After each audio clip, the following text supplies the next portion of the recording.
Il est en train de venir dans ta vie. Il est en train de venir dans ta vie. C'est comme quelqu'un qui attrape un diplôme d'État à 60 ans. C'est ça que je veux dire. Quelque chose que les gens de ton âge ont déjà perdu. Mais toi tu vas avoir ça. Il y en a de ceux qui en auront tôt.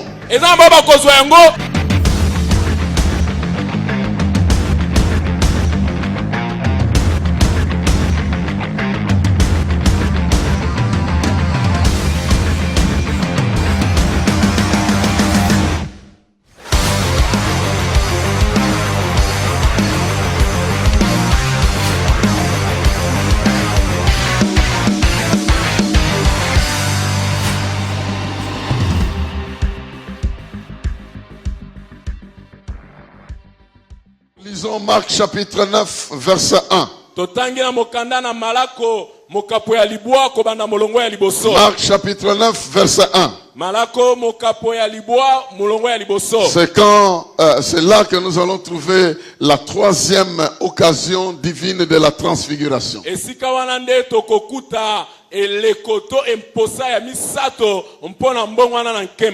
Marc 9 1 nous dit ceci.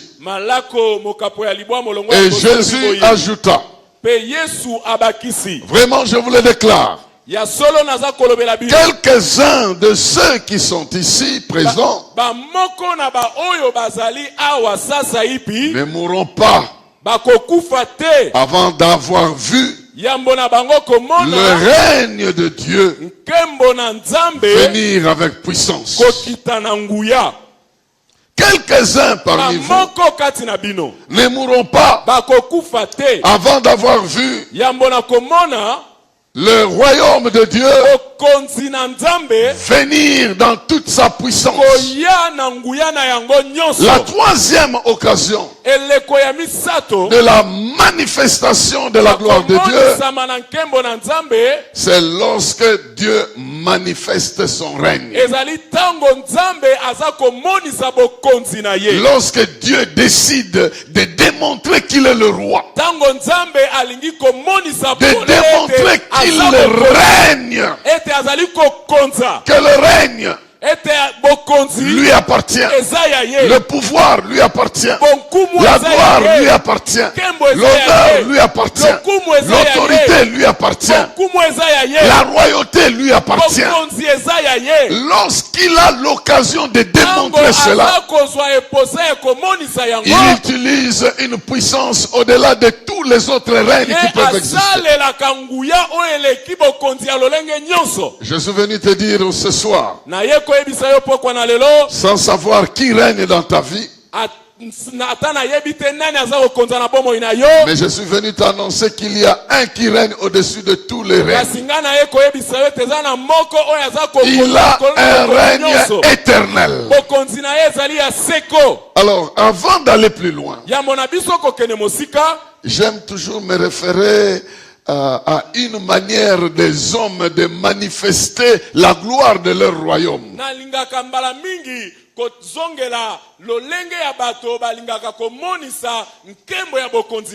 J'ai déjà lu ce passage ici, mais pas pendant les 40 jours. Une fois j'ai eu l'occasion.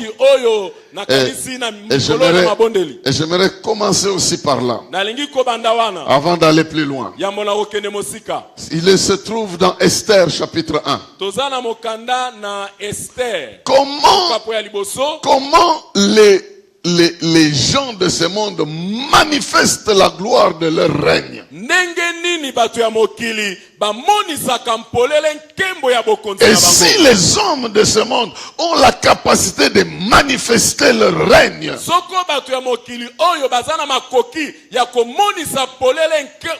donc Dieu aussi va manifester son règne dans la vie de quelqu'un. Je me dresse contre le règne de la faim, contre le règne de la nudité, contre le règne de la pauvreté, contre le règne de l'adversité, contre le règne de la honte, de la tristesse, de la pauvreté la plus pauvre. Parce que je sens que le temps est arrivé pour quelqu'un de cesser de rester sous le règne d'une puissance autre que la puissance de Dieu.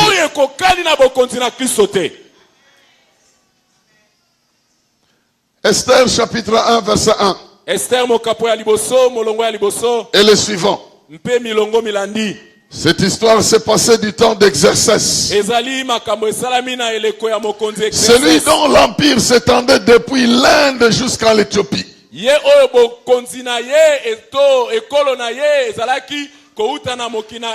il comprenait 127 provinces.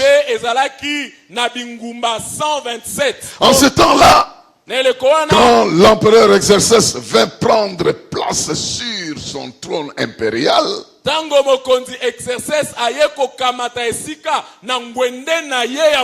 la citadelle de Suse. Donc ça, c'est une étape de la biécologie. Donc, en quelque sorte, le jour où il est allé se faire introniser, à l'occasion de son intronisation,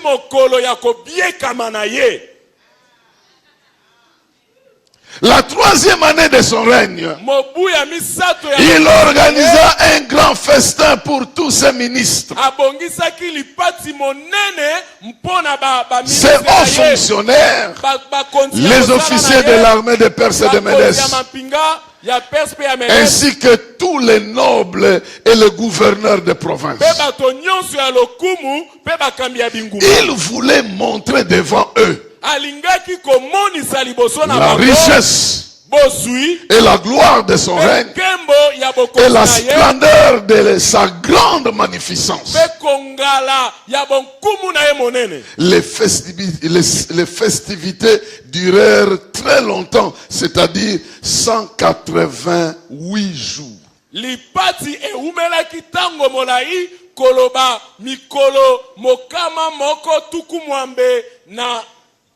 Na quelque chose. Imaginez-vous un empereur qui avait sous son ordre 127 provinces ou 127 pays, si vous voulez.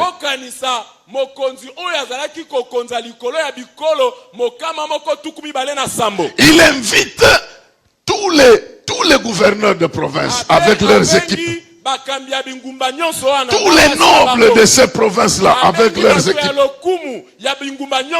Tous les hommes d'affaires de cette époque-là avec leurs équipes. Direction Suse, la capitale. Une fête de 187 jours. Pour démontrer qu'il est capable de nourrir toutes ces personnes-là pendant 187 jours. Rien que pour démontrer qu'il venait de prendre le pouvoir et il n'est pas n'importe qui. Son invitation n'est pas n'importe quoi. Le lieu où il vit n'est pas n'importe où. Sa fête n'est pas n'importe laquelle. Et il maîtrise 187 jours de l'année en train de fêter. Et ça ne se termine pas là-bas. À partir du verset 5, on dit ceci. À la fin de ces 187 jours, maintenant, l'empereur offrit à toute la population de Suse, à toute la population, riche ou pauvre, un banquet qui eut lieu pendant 7 jours dans les jardins du palais royal. Verset 7, on saute les autres versets. On servait des boissons dans les coupes d'or, toutes différentes en forme. Le vin de l'empereur coulait avec une générosité toute impériale. keni to vinyo ya mokonzi ezalaki kosopana na le vin de l'empereur coulait avec une générosité toute impériale. Qu'est-ce que ça veut dire? Le vin était disponible et il coulait généreusement. Donc tout dépendait de ta capacité. Il avait été ordonné. Ça c'est le verset 8. Il avait été ordonné que chacun puisse boire à volonté, sans aucune contrainte. Car l'empereur avait ordonné, donné des instructions à tous les intendants du palais pour qu'ils satisfassent les désirs de chacun de ses hôtes. Oh, cette fête-là! Imagine-toi si toi tu étais parmi les gouverneurs, tu allais fêter 187 jours et puis tu allais encore ajouter 7 jours en train de fêter sans rien dépenser,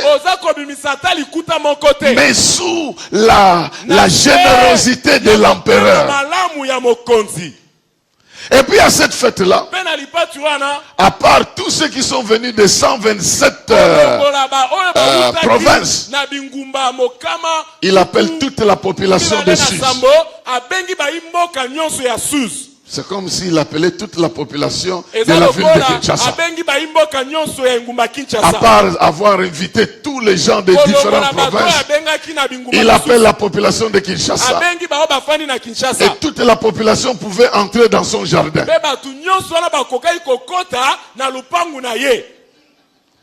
Et toute la population avait la possibilité de boire pendant 7 jours, de manger pendant 7 jours, tout ce qu'il voulait, quand il voulait, comme il voulait.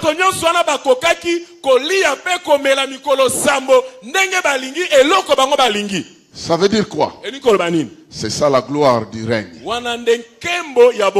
C'est ça la gloire d'un règne. C'est ça. Cette gloire est dans la capacité de faire du bien pour le peuple, de réjouir le cœur du peuple. C'est ça la capacité. Et moi je suis venu annoncer ce soir qu'il y a un Dieu qui règne. Il n'a pas la capacité de 187 jours. Non, il n'a pas la capacité de 187 jours. Il a une capacité éternelle. Je dis bien une capacité de l'éternité.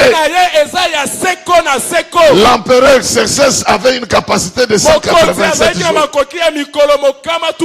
Mais celui dont je viens vous parler, il est un roi éternel. Il a une capacité éternelle. D'éternité en éternité, il est Dieu. Il est d'ailleurs allé arranger des places pour quelqu'un qui est ici. Et d'éternité en éternité, il va te réjouir. Il est capable de démontrer qu'il a le pouvoir sur la vie. Il a le pouvoir sur la mort. Il a le pouvoir sur la destinée. Et il peut faire ce qu'il veut, quand il veut, comme il veut. Alors, le royaume dont nous parlons aujourd'hui, ce n'est pas celui d'Exercès. C'est celui de Dieu. Je parle du royaume de Dieu. Écoutez comment il est défini ici. Romains chapitre 14. Romains chapitre 14. Verset 17. Pour Xerxès, ça consistait à une fête de 187 jours. Plus une réception de 7 jours de toute la population. Mais pour Dieu, il ne s'agit pas de jours. Il s'agit plutôt de l'état dans lequel il veut vous amener. yango ezali kotala lolenge ya esika linkomema yo. Verset 17. Car le règne de Dieu ne consiste pas à réglementer le manger ou le boire, mais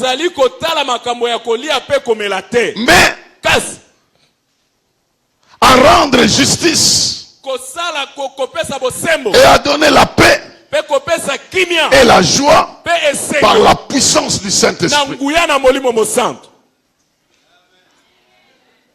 Le royaume de Dieu ne consiste pas à manger ou à boire.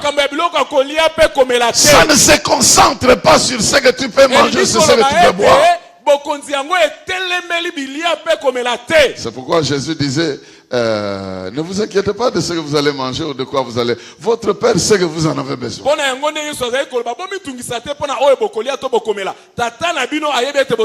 Mais il y a des choses plus importantes. Quand vous les avez, le reste peut venir facilement. C'est ça qu'il faut d'abord avoir. Et il est dit ici, le règne de Dieu consiste à rendre justice et à donner la paix et la joie.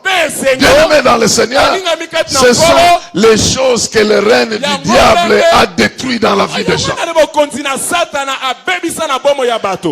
C'est le contraire du règne du diable. Le règne des ténèbres est un règne de l'injustice. C'est un règne de condamnation.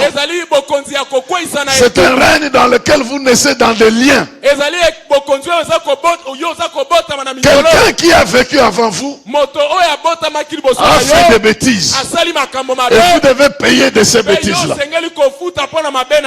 Il y a plusieurs qui naissent dans ce règne de l'injustice. Je vais vous donner un exemple.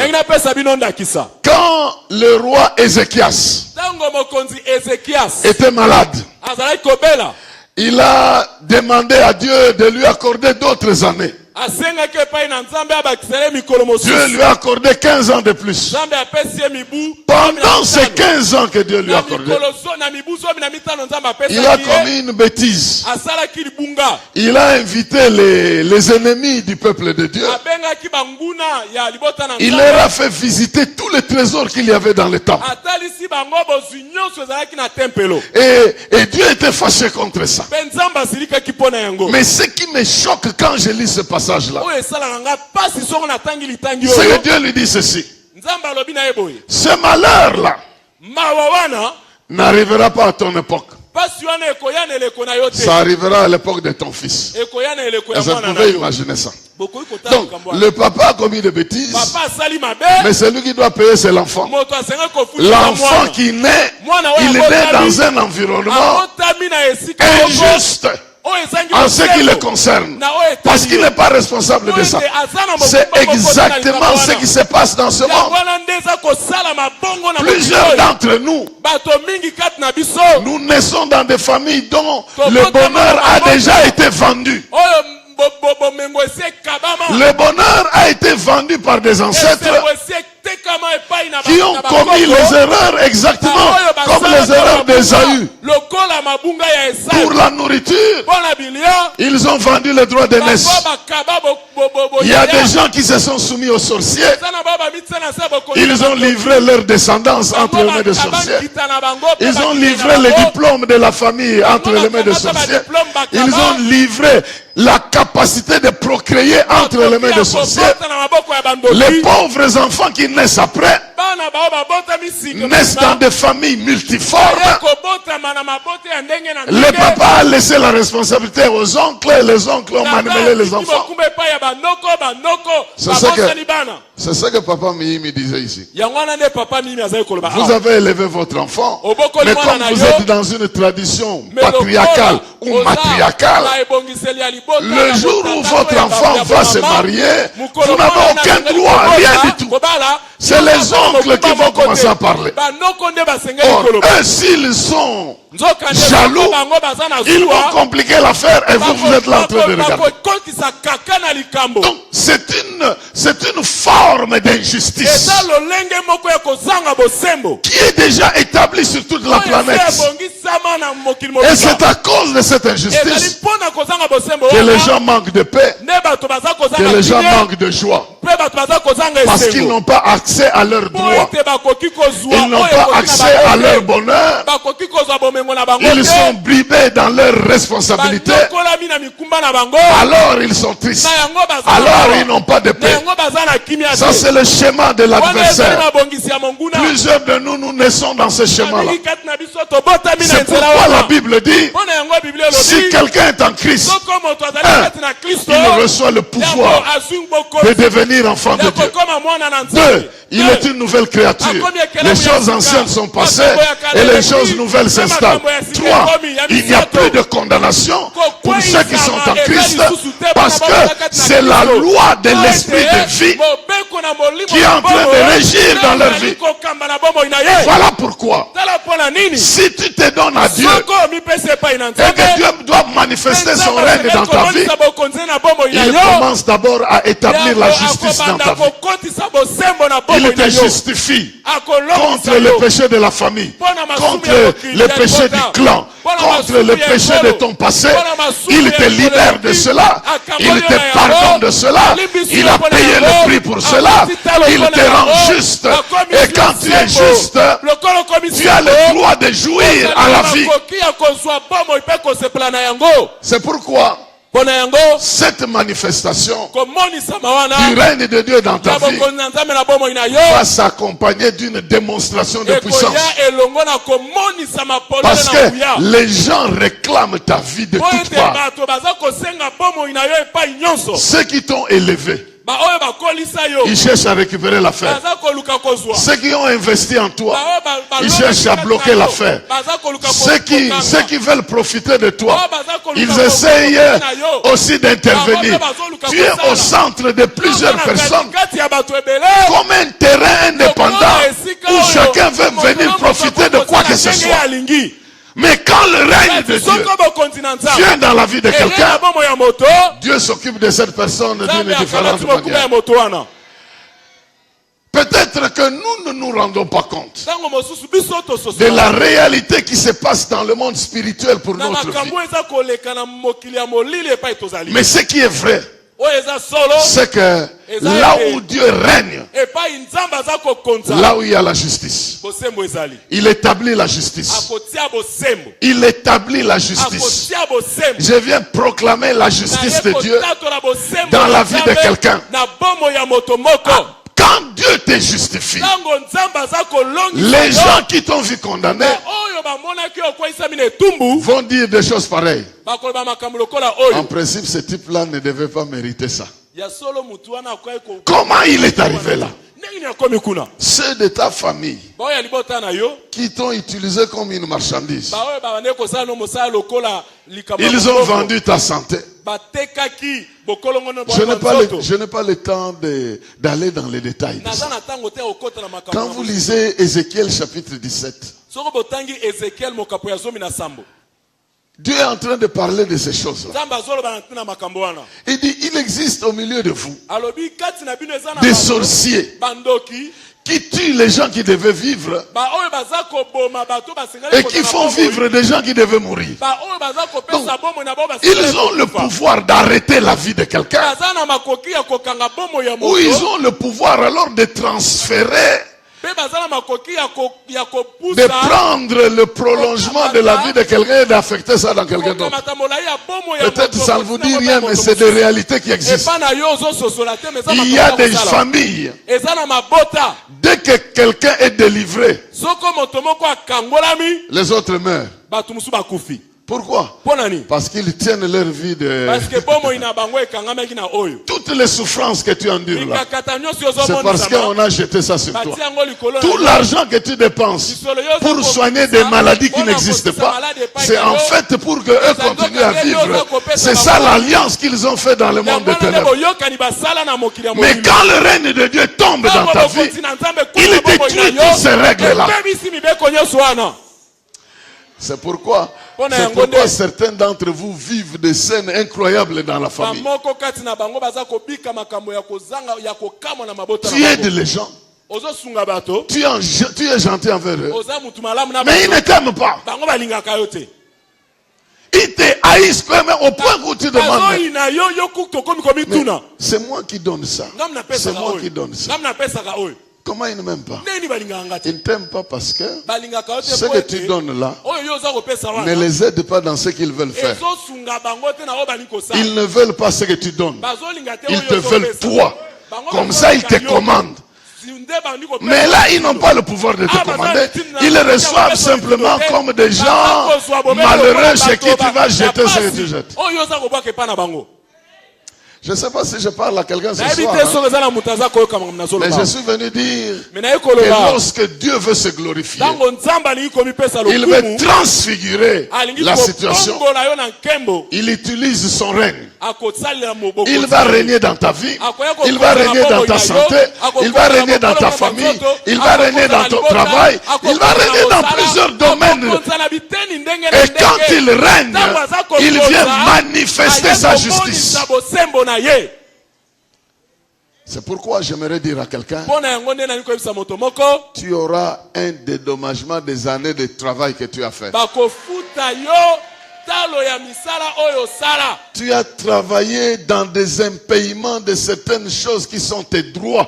Et j'annonce la justice de Dieu sur ta situation. L'on n'oubliera pas le travail que tu as fait. Il est le Dieu qui va ramener le droit des années antérieures. Je le dis au nom de Jésus-Christ. C'est pourquoi il est dit que Dieu n'est pas injuste pour oublier le travail que vous faites. Et dans sa justice, il va voir. Comme disait une jeune fille qui est venue me voir. Elle a des parents, elle ne connaît pas son père. Elle a vécu avec une mère qui n'est pas en mesure de bien se déplacer, qui se déplace, c'est une personne invalide. C'est sa propre mère, elle est invalide, elle ne peut pas. Alors elle me dit ceci, nous vivons chez l'ami de ma mère. Et nous restons là parce que ma mère, dans ces conditions-là, elle ne sait rien faire.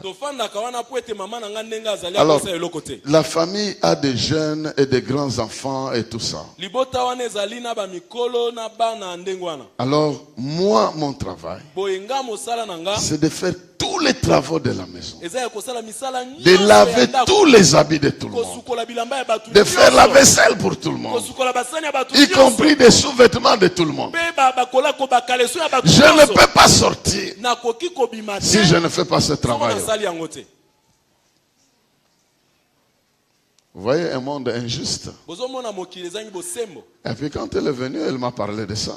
Je lui ai dit, Dieu n'est pas injuste pour oublier ce que tu fais. Il y a une étape de ta vie où tu peux être domestiqué. Une étape de ta vie où tu peux devenir esclave. Mais Dieu voit cette étape-là.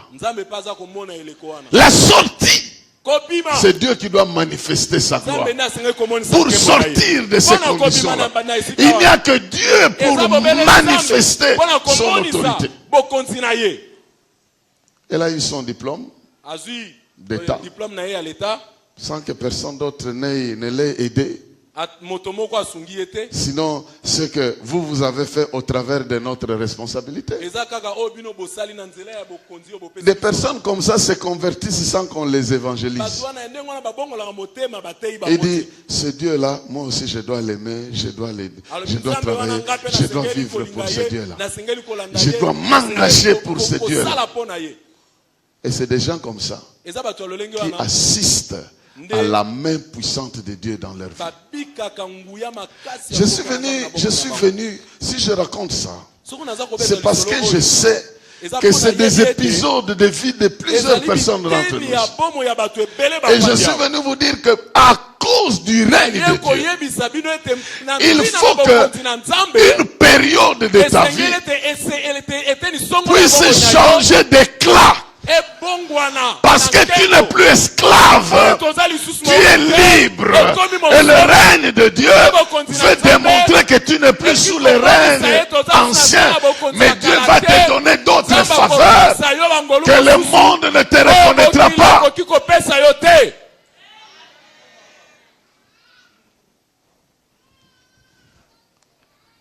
Le royaume de Dieu consiste à la justice, à la paix et à la joie que donne le Saint-Esprit. Donc la première chose, Dieu veut transfigurer votre vie avec ces trois éléments-là. Il veut vous faire justice. Je ne sais pas quelle situation tu traverses. Je viens te dire, Dieu va te faire justice. Dieu va te faire justice. La deuxième chose, Dieu vient donner la paix. Dieu veut donner la paix. Et la paix de Dieu veut dire la présence de toutes les solutions possibles à tous les problèmes possibles. C'est ce que ça veut dire. C'est pourquoi il est dit, ne vous inquiétez de rien. Mais en toutes circonstances, faites connaître vos besoins par des prières et des supplications. Et la paix de Dieu qui surpasse toute intelligence gardera vos cœurs et vos pensées en Jésus-Christ.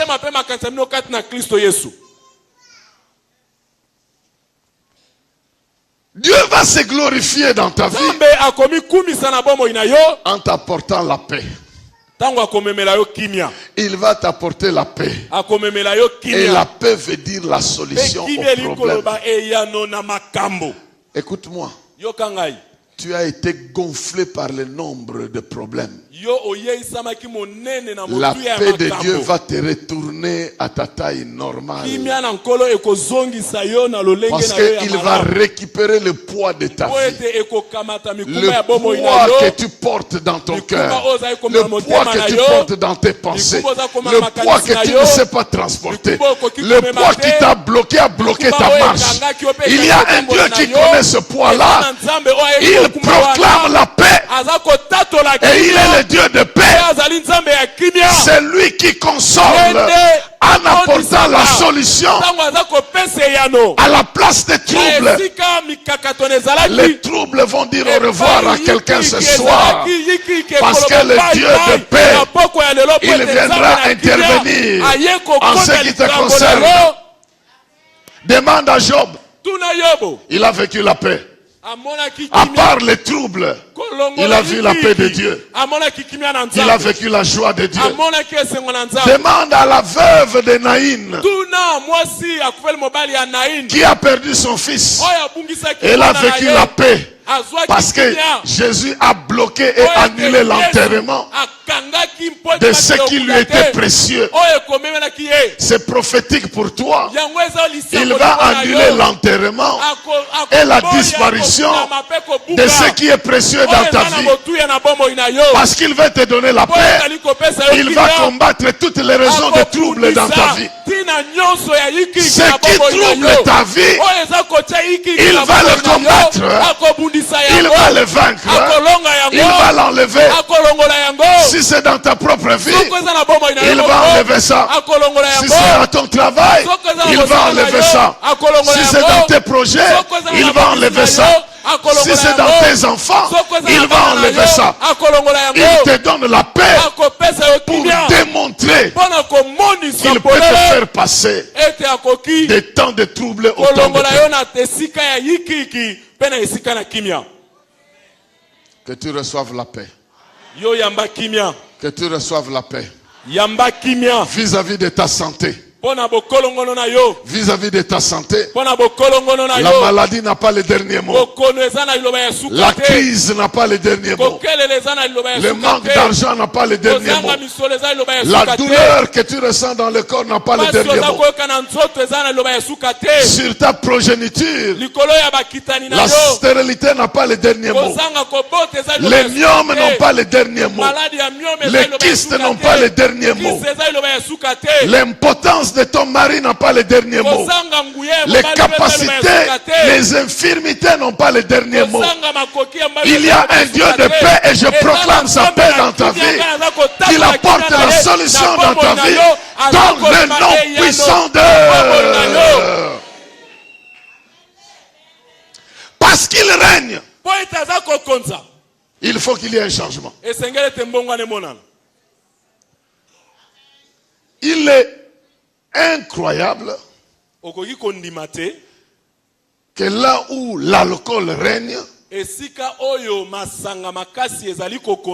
les gens circulent normalement.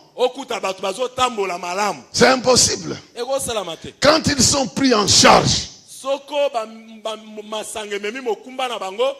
par l'alcool, vous devez voir que cette personne est effectivement prise en charge. Vous voyez qu'il est pris en charge dans sa manière de se comporter. De la même manière, quand Dieu vous prend en charge, vos problèmes doivent savoir. Les démons doivent savoir. Les sorciers doivent savoir que cette personne-là n'agit pas par des bliadises, mais par la puissance du Saint-Esprit. Je parle de la puissance du Saint-Esprit. Je parle de la puissance du Saint-Esprit. Le règne de Dieu se confirme. Elle se confirme par la puissance de l'Esprit. Et cette puissance produit la justice, produit la paix et produit la joie. Je parle de la joie. Imaginez-vous quelqu'un qui ne rit jamais. Il va avoir la transfiguration des rires. Pourquoi? Parce que Dieu enlève l'objet de ses soucis. Déjà ce soir, il y a des gens qui vont attraper la transfiguration de rire. Autant que Dieu t'a permis que tu fasses couler les larmes, il y aura des larmes, mais des larmes de joie. Les larmes de consolation. Il y aura des Isaac. Isaac veut dire rire. C'est-à-dire on vient dire à une femme de 99 ans que tu vas avoir un enfant. Ngai, moi, oui, toi, un enfant à cet âge-là. Et commence à rire. Il y aura des rires. Je viens annoncer les rires. Il y aura des Isaac. Des solutions qui entrent dans la vie des gens qui sont déjà dépassés. Oh, je parle. Pourquoi on ne peut plus penser? Mais Isaac est en vie. Il est en train de venir dans ta vie. Il est en train de venir dans ta vie. Dieu te fera rire. Il te fera rire. C'est comme quelqu'un qui attrape un diplôme d'État à 60 ans. C'est ça que je veux dire. Quelque chose que les gens de ton âge ont déjà perdu. Mais toi tu vas avoir ça. Il y en a de ceux qui en auront tôt. Et il y en a de ceux, même s'ils sont tard, ils vont avoir ça. Il y a des bénédictions prématurées ici qui vont faire rire les gens.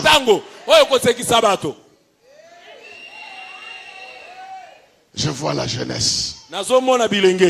Je vois la jeunesse dotée de moyens que les parents n'ont pas. Les parents n'ont pas eu ces moyens-là. Et eux vont avoir ça très tôt. Ils vont avoir les augmentations de salaire très tôt. Ils vont avoir le travail très tôt. Ils vont sentir l'odeur de millions très tôt. Parce que Dieu va faire quelque chose qui va faire rire les gens. Parce qu'ils sont règnes. C'est authentique.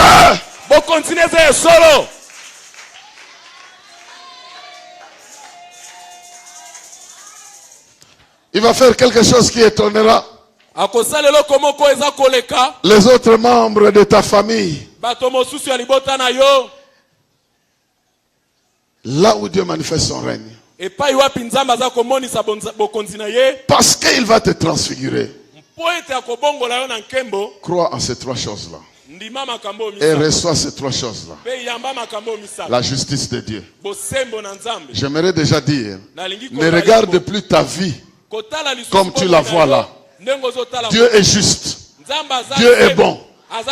Dans sa bonté et dans sa justice, il donne raison à tous ceux qui sont en Christ. C'est ça le problème. Parce qu'il n'y a plus de condamnation pour tous ceux qui sont en Christ.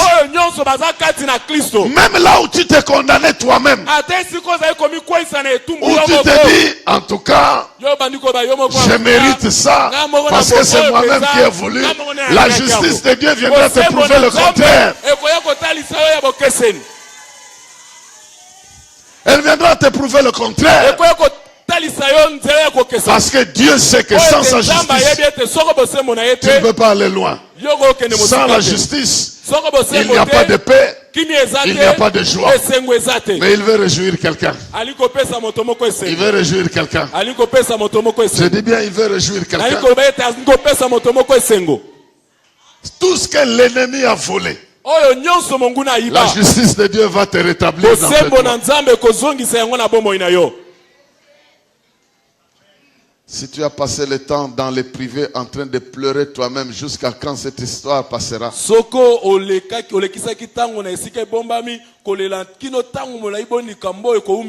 La justice de Dieu va te rétablir dans tes droits. La deuxième chose, en rapport avec la démonstration du règne de Dieu. À part le fait qu'il manifeste sa justice, la paix et la joie dans la vie des gens,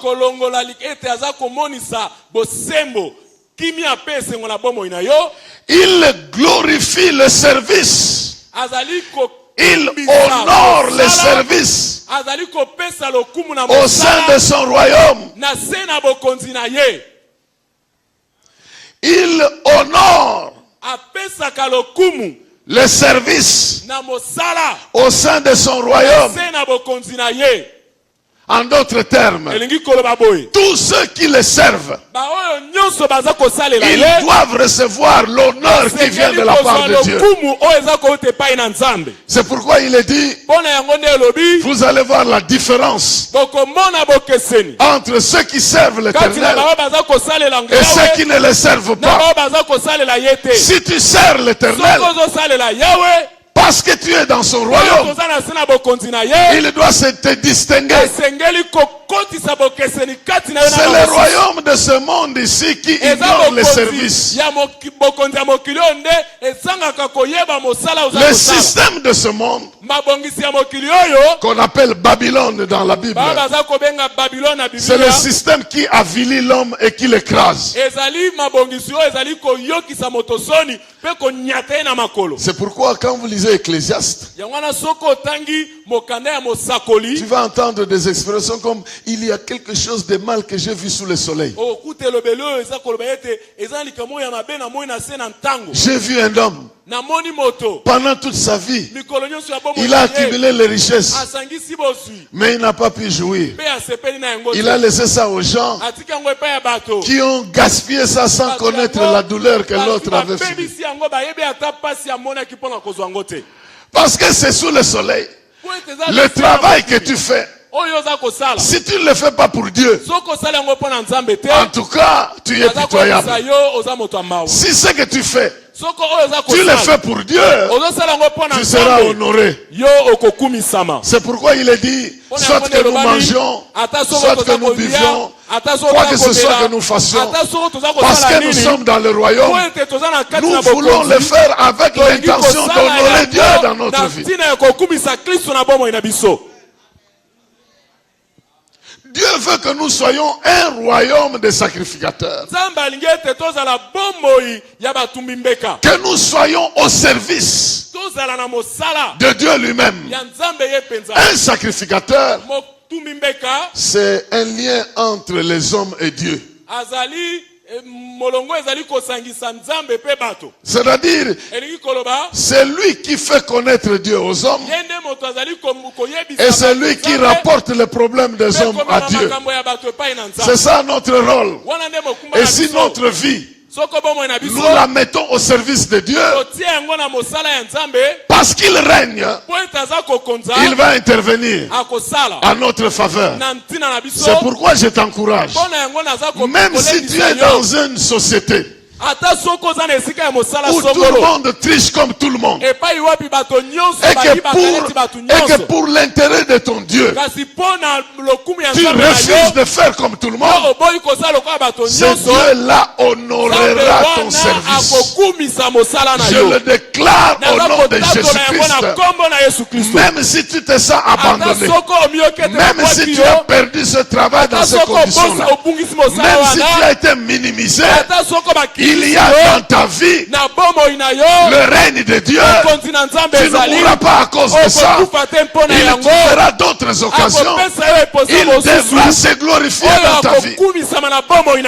Tant qu'il est vivant et tant qu'il règne, il rémunère les services de ses serviteurs. Or, dans son royaume, tous les services comptent. Visible ou invisible. Public ou non public. Connu ou inconnu. Donc ce que tu fais, Dieu le voit. Il y a des gens qui pensent que servir Dieu c'est seulement peut-être se mettre devant les gens. Il y a plusieurs choses que vous pouvez faire. Et chaque chose que tu fais pour Dieu va provoquer la gloire de Dieu dans ta vie. Tu vas faire partie du passage de la Bible qui dit: ne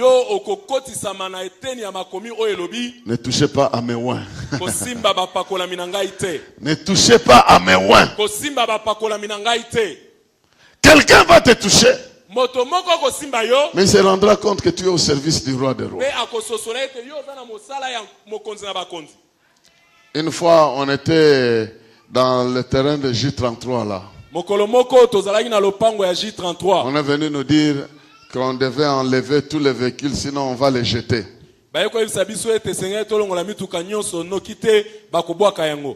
il y a un frère qui avait son véhicule là, qui ne savait même pas le déplacer. Il vient dire, il est écrit, ne touchez pas à mes oins. Donc son oin là, c'est son affaire là. Qu'on ne veut pas toucher à ça. Si quelqu'un peut prendre soin d'un truc comme ça, comment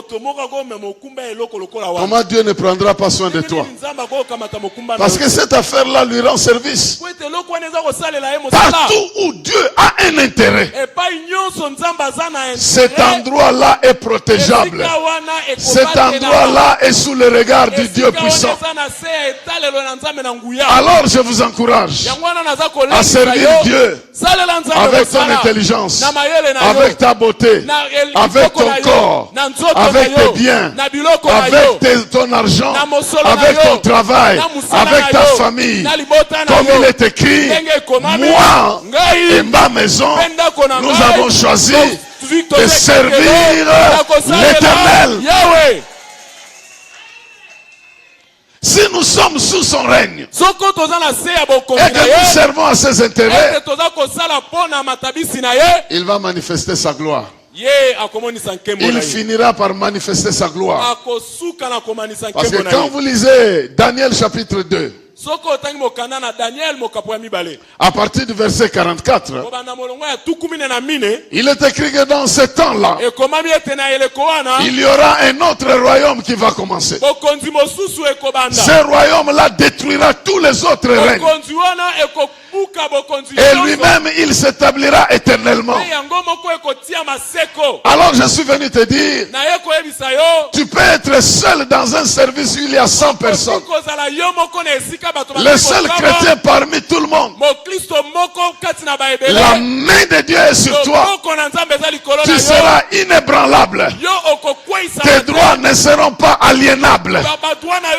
Et maintenant, je suis venu déclarer, parce que tu appartiens à ce règne-là, tes droits ne seront pas aliénables. Celui qui te touchera sera touché par Dieu. Celui qui se dressera contre toi sera évacué par Dieu. Le règne de Dieu veut maintenant se manifester selon ce que l'Esprit est en train de dire. Il est en train de dire, il y a longtemps qu'on a brimé les droits des chrétiens. Il y a longtemps qu'on a brimé les droits de mes enfants. Mais le temps est venu. Celui qui touche à mes enfants, je le touche. Celui qui bouscule à ses droits, je le bouscule. Celui qui se dresse contre mes enfants, je me dresse contre lui. Je viens te dire de la part de l'Éternel, si tu sers l'Éternel, celui qui ouvrira le passage. Si une porte se ferme, cette porte sera derrière toi. Si une porte se ferme dans ta vie, c'est que cette porte est derrière. Devant toi, il ouvrira une autre porte. Si tu étais dans une porte et que la porte se ferme, c'est qu'elle est derrière. Derrière, devant toi, il va ouvrir une autre porte. Parce que tu le sais, il te glorifiera. Ésaïe 42 parle du serviteur et de la gloire du serviteur. Que Dieu s'occupe de toi. Que Dieu se souvienne de toi. Que Dieu se souvienne de toutes les fois que tu as prié. De toutes les fois que tu as intercédé. De toutes les fois que tu as pensé à son œuvre. De toutes les fois que tu as dit du bien à son œuvre. Que Dieu se souvienne de toi. Toutes les fois que tu as contribué à son œuvre, toutes les fois que tu t'es sacrifié pour que quelque chose marche, il n'est pas injuste. Il est un Dieu qui visite ses serviteurs. Dans le système de gouvernement de ce monde, on ne connaît que les grands. On ne connaît pas les subalternes. Donc, une autorité comme un gouverneur, il peut connaître les 24, comment on les appelle encore, bourgmestres de notre ville. C'est tout. Le reste là, il ne le connaît pas. Il n'a même pas besoin de le connaître. Mais Dieu connaît le plus petit travailleur dans son royaume. Il connaît le plus petit. Il voit le plus petit. Et il récompense le plus petit. Dernière chose. Je disais que là où Dieu manifeste son règne, il impose sa justice. Il impose la joie et il impose la paix. Il y a des gens qui vont entrer dans ces choses-là, que les gens le veuillent ou pas. Ta joie est déjà signée par Dieu. Ta paix est déjà signée par Dieu. Ta justice est déjà signée par Dieu. Ceux qui te condamnent viennent en retard. Mais ton service est honoré par Dieu. La troisième chose, c'est ce que nous appelons la gloire du trône. La gloire du trône. La gloire du trône. Vous savez, nous sommes tous dans la ville de Kinshasa. Toutes les communes ne rayonnent pas de la même manière. Mais là où règne le pouvoir, les conditions sont les meilleures par rapport aux autres endroits de la cité. Je ne sais pas si vous me comprenez.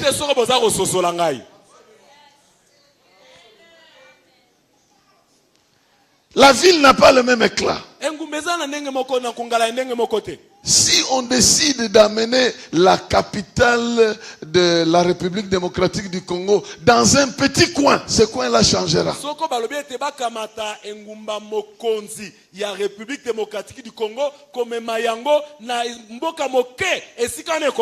Pourquoi? Parce qu'il y a la gloire du trône. Là où il y a le trône, il y a une gloire. Lisons un tout petit peu quelque chose. Quelque part. Dans Apocalypse. Et si le trône de Dieu est dans ton cœur et dans ta vie, oh mon Dieu,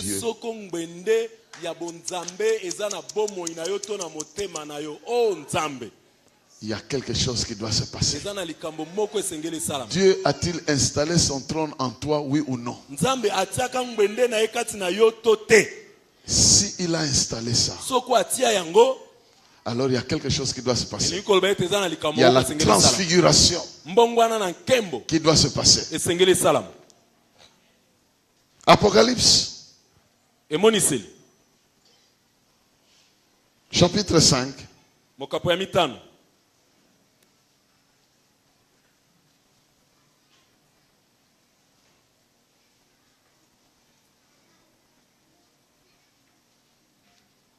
Non, lisons d'abord chapitre 4.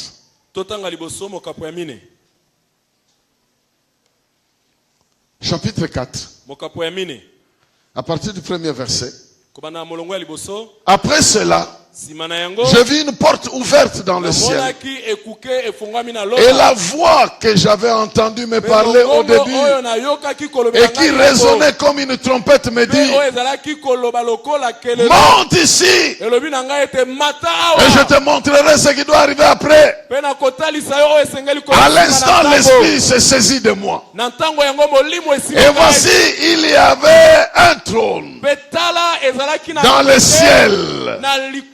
Et sur ce trône, quelqu'un siégeait. Celui qui siégeait avait l'aspect d'une pierre de jaspe et de sardoine. Un arc-en-ciel entourait le trône, brillant comme de l'émeraude. Autour du trône se trouvaient 24 trônes. Et sur ce trône siégeaient 24 vieillards. Ils étaient vêtus de blanc et portaient des couronnes d'or sur leur tête. Du trône jaillissaient des éclairs, des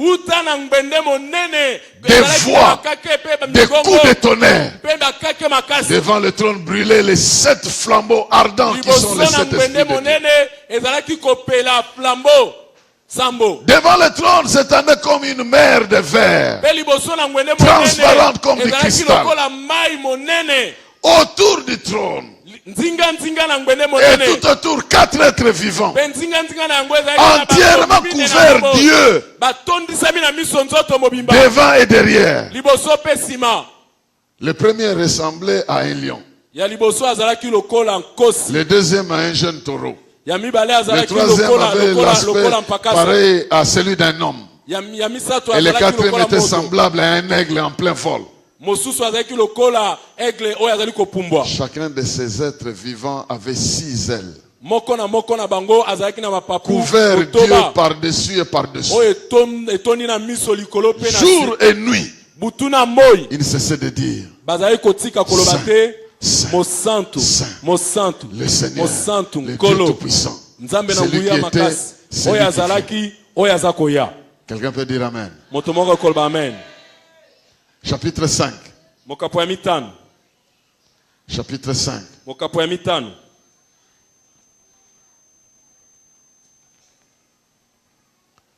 Chapitre 5. Le verset 11. Puis je vis et j'ai entendu la voix d'anges rassemblés en grand nombre autour du trône. Des êtres vivants et des vieillards. Ils étaient des milliers, des milliers, des millions, des millions. Donc des milliers, des milliers, des millions, des millions. Il disait d'une voix forte: il est digne, l'agneau qui fut immolé, de recevoir la puissance, la richesse, la sagesse, la force et l'honneur et la gloire et à la louange. Et toutes les créatures du ciel, sur la terre, sous la terre, sous la mer, tous les êtres qui peuplent l'univers, je les ai entendus proclamer à celui qui siège sur le trône et à l'agneau: soit louange, honneur, gloire et puissance pour l'éternité. Quelqu'un peut acclamer pour le Seigneur.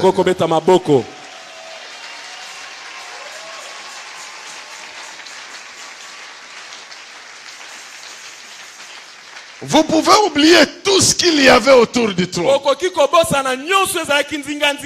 Mais il y a 4 choses que vous ne devez pas oublier: la puissance, l'honneur, la gloire et la force pour l'éternité. C'est ce qu'il y a dans le trône. La puissance, l'honneur, la gloire et la force d'éternité en éternité. Bien-aimé dans le Seigneur, je suis convaincu que nous allons passer un temps où les gens doivent se rendre compte qu'en nous, il y a le trône de Dieu. Dieu trône dans nos cœurs. Il trône aussi dans nos cultes. Il trône dans nos familles. Il a son trône là où nous sommes. Et je déclare, parce que son trône est établi dans nos cœurs, sa puissance doit se manifester. Sa force doit se manifester. Sa gloire doit se manifester. L'honneur doit se manifester. Laissez-moi proclamer dans la vie de quelqu'un: l'honneur de Dieu va t'accompagner. Je dirais, l'honneur de Dieu va t'accompagner. Qu'est-ce qu'il y avait avant? C'était la honte du péché. C'était la honte du péché. Mais parce que tu es justifié et que Dieu établit son siège dans ta vie, je déclare l'honneur de Dieu. Il y a des gens qui vont t'honorer, mais ils vont te choquer. Parce que le Seigneur m'a dit: je veux me faire honorer dans la vie de mes enfants. C'est lui qui va se faire honorer au travers de ta vie. Je le déclare dans le nom de Jésus-Christ. Il ne s'agit pas du titre que tu portes, ni dans ton travail, ni dans ta famille. Il s'agit de la présence glorieuse de Dieu qui va te faire transfigurer, parce que le temps de manifester son règne est arrivé. Il y a des endroits où tu n'étais pas reconnu. L'honneur de Dieu te fera reconnaître. L'honneur de Dieu te fera reconnaître. Je dis, l'honneur de Dieu te fera reconnaître. L'honneur de Dieu te fera reconnaître. Parce que Dieu va se glorifier au travers de ta vie. Va demander à Jephthé. Il va te dire: on l'avait chassé. Pendant que la famille partageait l'héritage, ils lui ont dit: toi tu es le fils de notre père, mais tu es le fils d'une femme prostituée. Notre père est allé en dehors de la famille, il t'a eu. Alors tu n'as pas de place ici. Fous le camp. Et il est parti. Mais Dieu l'a rattrapé. Les hommes l'ont rejeté. Mais Dieu l'a rattrapé. Écoute-moi. Peu importe comment tu es venu dans le monde. Ce qui importe, c'est que tu es dans le monde. Est-ce que tu m'entends? Peu importe comment tu es venu dans le monde. Peut-être qu'on ne t'attendait pas. Peut-être qu'on ne te désirait pas. Peut-être qu'on attendait un homme ou une fille. Toi, tu es venu sur le Dieu de vie. Peut-être que toi-même, tu n'es même pas fier des conditions dans lesquelles tu es venu. Peut-être même, tu n'as même plus de repères, de références des parents par lesquels tu es venu. Mais j'aimerais te dire ici que tu es venu parce que Dieu a voulu que tu viennes. Alors, peu importe de comment tu es venu, ce qui importe, c'est qu'il y a un Dieu qui t'adopte et qui dépose son trône dans ta vie.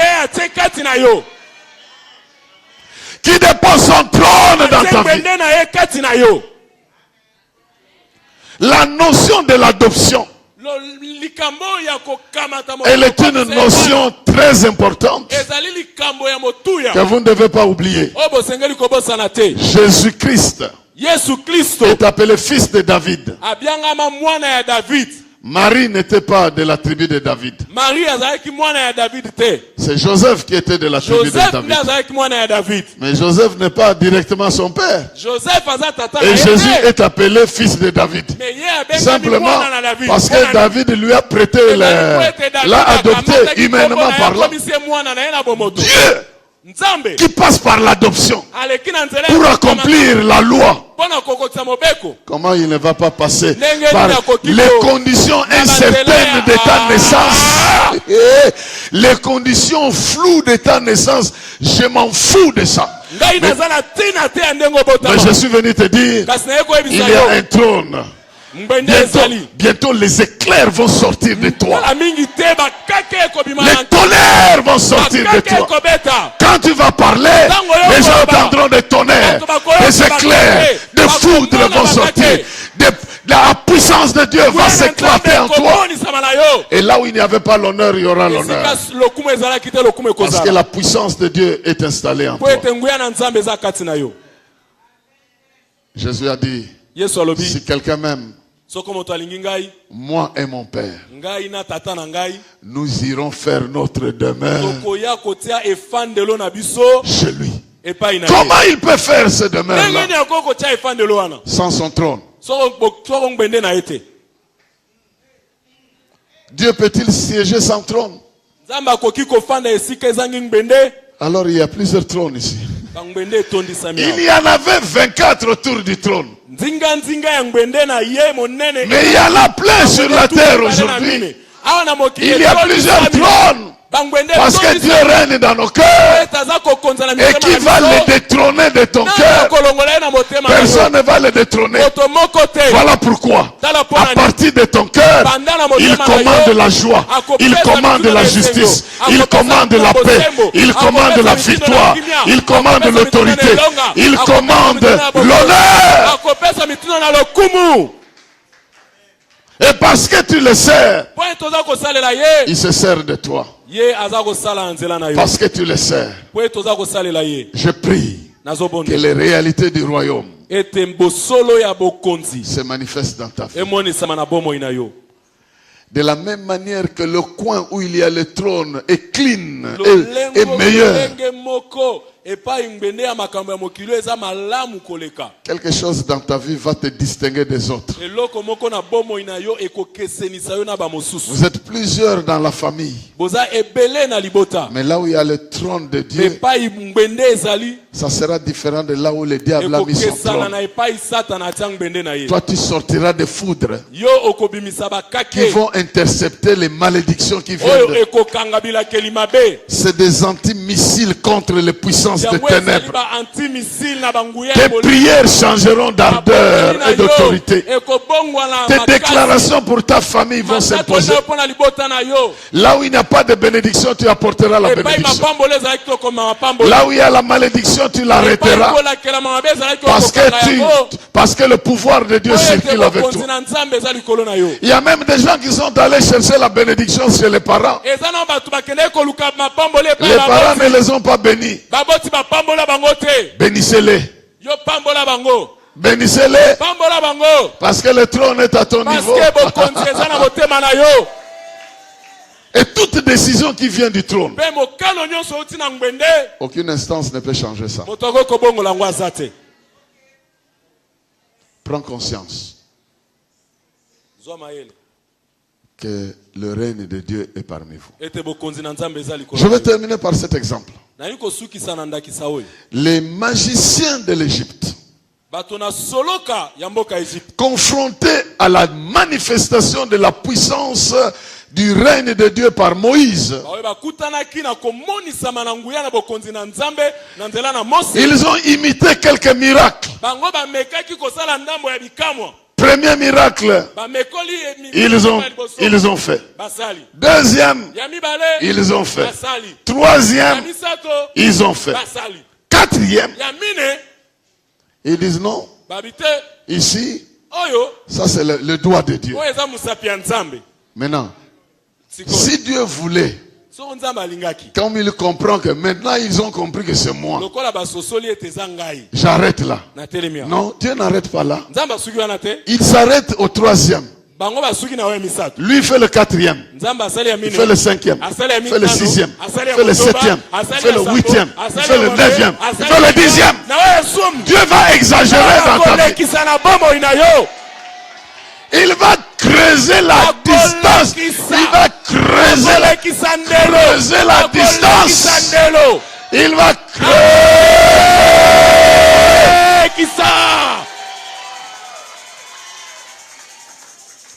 Les sorciers ont bloqué le diplôme. Bandoki bakanga diplôme. Toi, tu vas multiplier les diplômés. Yo oko bimisa ba baza. Tu vas multiplier les diplômés. Oko bimisa ba baza ba Ils diplôme. ont bloqué les enfants. Bango bakanga Tu bana. vas procréer des progénitures. Troisième, quatrième, cinquième génération. Oh! Dieu va creuser l'écart. Et tu diras comme Jésus. Si c'est par le Saint-Esprit que je chasse